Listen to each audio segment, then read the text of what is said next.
ఒక బీసీ నాయకుడు మాజీ మంత్రివర్యులైన సిదిరి అప్పలరాజు గారిని నేను అరెస్ట్ చేయడం జరిగింది. దీన్ని నేను తీవ్రంగా ఖండిస్తూ ఉన్నాను. ఈ కూటమి పాలనలో రెడ్ బుక్ రాజ్యాంగానికి ఇది పరాకాష్ట. కక్షపూరిత చర్యలు చేయడంలో వీళ్ళు ముందున్నారు అని మరొకసారి వీళ్ళు నిరూపించుకున్నారు. ఒక బలహీన వర్గాల నుంచి వచ్చిన వ్యక్తి ఒక డాక్టర్ గా ప్రజలకు సేవ చేశారు. ఒక ఎమ్మెల్యేగా మంత్రిగా ప్రజలకి సేవ చేసి మంచి పేరు తెచ్చుకున్న వ్యక్తి ఈ రోజు ప్రభుత్వ వైఫల్యాల్ని ప్రశ్నిస్తున్నారని, ప్రభుత్వం ప్రజలకు చేసిన మోసాన్ని ఎత్తి చూపిస్తూ ఉన్నారనేసి, ఈ ప్రభుత్వంలో జరుగుతున్న అవినీతిని వేలెత్తి చూపిస్తున్నారని చెప్పి ఈ విధంగా గొంతు నొక్కడానికి ప్రయత్నించడం ఎంతవరకు సమంజసమని నేను అడుగుతూ ఉన్నాను. దీనికి ఒకటే కారణం కనిపిస్తూ ఉంది, డైవర్షన్ పాలిటిక్స్. మొదటి నుంచి కూడా ఈ కూటమి ప్రభుత్వానికి డైవర్షన్ పాలిటిక్స్ అనేది బాగా అలవాటు. అందులో భాగంగా మొన్ననే చూసాం, గుంటూరులో ఒక మహిళని వివస్త్రం చేసి టీడీపీ నాయకుడే దాడి చేసిన సంఘటన. ప్రభుత్వం ఆ విషయంలో పూర్తిగా వైఫల్యం చెందిన పరిస్థితి మనం చూసాం. మహిళలకి రక్షణ కల్పించడంలో పూర్తిగా వైఫల్యం చెందింది. అలాగే మనం తీసుకుంటే జత్వానీ కేసులో కూడా ప్రభుత్వం ఎంత ఘోరంగా ఆ రోజు ఆ మహిళకి సపోర్ట్ చేస్తూ పోలీస్ అధికారుల్ని వేధించింది అనేది ఈ రోజు ఆ ప్రభుత్వమే ఎఫ్ఐఆర్ లో ఆమె సరైన వ్యక్తి కాదు అని చెప్పి ఆమె అసలు రంగు బయట పెట్టిన పరిస్థితి కూడా మనం చూసాం. దీంతో ప్రభుత్వం పోలీస్ అధికారుల్ని వేధించింది, కక్షపూరితంగా వ్యవహరించింది అనే విషయం ప్రజలందరికీ అర్థమైపోయింది జత్వానీ కేసులో. ఈ రెండింటిలో ప్రభుత్వం ఇరుకున పడడంతో డైవర్షన్ పాలిటిక్స్ లో భాగంగా ఒక బీసీ నాయకుడైన సిదిరి అప్పలరాజు గారిని ఈ విధంగా అక్రమ అరెస్ట్ చేశారు. ఎక్కడైనా ఈ దేశ చరిత్రలో మనం చూసామా, కొడుకు ఒక యాక్సిడెంట్ కేసులో అరెస్ట్ అయితే తండ్రిని కూడా అరెస్ట్ చేయడం అనేది మనం ఎక్కడైనా చూసామా, విన్నామా అని నేను అడుగుతూ ఉన్నాను. అంటే ఒక నియంతృత్వ ధోరణి.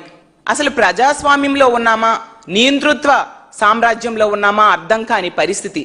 కనీసం ప్రజలకి వీళ్ళు ఇచ్చిన హామీలు ఏమీ అమలు చేయట్లేదు, కానీ రెడ్ బుక్ రాజ్యాంగం అమలు చేయడంలో మాత్రం వీళ్ళు ముందుండే పరిస్థితి మనం చూస్తూ ఉన్నాం. పోలీసులు వీళ్ళ చేతుల్లో కీలు బొమ్మలుగా మారిపోయిన పరిస్థితి ఈ రోజు మనం చూస్తూ ఉన్నాం. పోలీస్ స్టేషన్స్ ని తెలుగుదేశం పార్టీ ఆఫీసులుగా వీళ్ళు మార్చేశారు.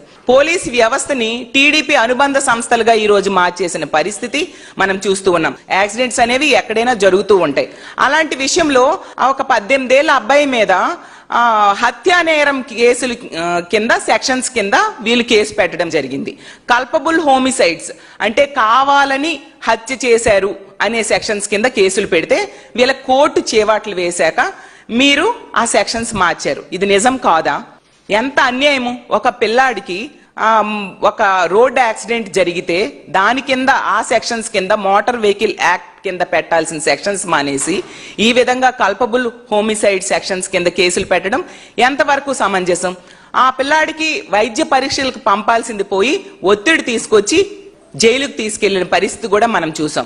ఇప్పుడు ఏకంగా ఆ అబ్బాయి తండ్రిని కూడా అరెస్ట్ చేశారంటే ఎంత నియంతృత్వ పోకడలు ఈ ప్రభుత్వంలో జరుగుతూ ఉన్నాయనేది మనం అర్థం చేసుకోవచ్చు. అసలు అంటే ఒక బీసీ నాయకుడు గొంతు మీరు నొక్కితే ప్రభుత్వాన్ని ప్రశ్నించే వాళ్ళు ఆగిపోతారని మీరు అనుకుంటూ ఉన్నారు. ఒకరి గొంతు నొక్కితే లక్షల గొంతులు లేస్తాయనే విషయం మీరు తెలుసుకోవాల్సిందిగా ఈ కూటమి ప్రభుత్వానికి తెలియజేస్తూ ఉన్నాను. అలాగే ఇలాంటి తప్పుడు కేసులు పెట్టిన ప్రతి ఒక్కరు కూడా రానున్న రోజుల్లో ప్రజలు బుద్ధి చెప్పి రిటర్న్ గిఫ్ట్లు ఇవ్వడానికి కూడా సిద్ధంగా ఉన్నారనే విషయాన్ని కూడా తెలుసుకోవాల్సిందిగా కోరుతున్నాను. ఇంకా బీసీ నాయకుల మీద కక్ష సాధింపు చర్యలు అనేవి ఒక పనిగా పెట్టుకున్నారు.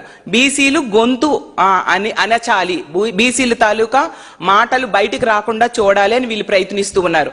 సరే, వీళ్ళు వెనకబడిన వర్గాల వాళ్ళు, బలహీనులు, వీళ్ళకి ఏం చేసినా పర్వాలేదు అని వీళ్ళు అనుకుంటున్నారు. కానీ ఒక బీసీ మహిళగా చెప్తూ ఉన్నాను, మా బీసీలకు అండగా జగనన్న ఉన్నారు, బీసీలకు బ్యాక్ బోన్ గా జగనన్న ఉన్నారు అనే విషయాన్ని మీరు మర్చిపోతూ ఉన్నారు. బలహీన వర్గాలన్నీ కలిసి బలమైన దెబ్బ మీకు కొట్టడానికి సిద్ధంగా ఉన్నామనే విషయాన్ని కూడా మీరు మర్చిపోతూ ఉన్నారు. రానున్న రోజుల్లో మా బీసీలందరూ కలిసి మీకు తగిన బుద్ధి చెప్పడానికి సిద్ధంగా ఉన్నారు.